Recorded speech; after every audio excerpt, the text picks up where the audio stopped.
Paano nga ba i-hide yung ating mga FB friends dito sa Facebook? So, i-open mo yung Facebook mo, then i-click mo yung profile mo dun sa gilid, then i-click mo yung settings sa taas.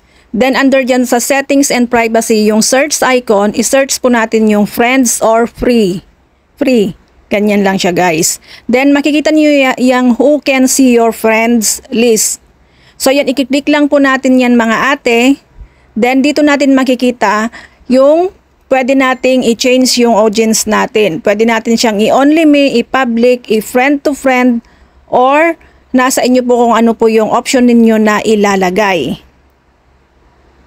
So yun guys, ganun lamang po kadali mag-change ng audience dito sa ating FB friends or mag-hide ng ating mga FB friends. Sana may natutunan kayo sa video to. Salamat and God bless!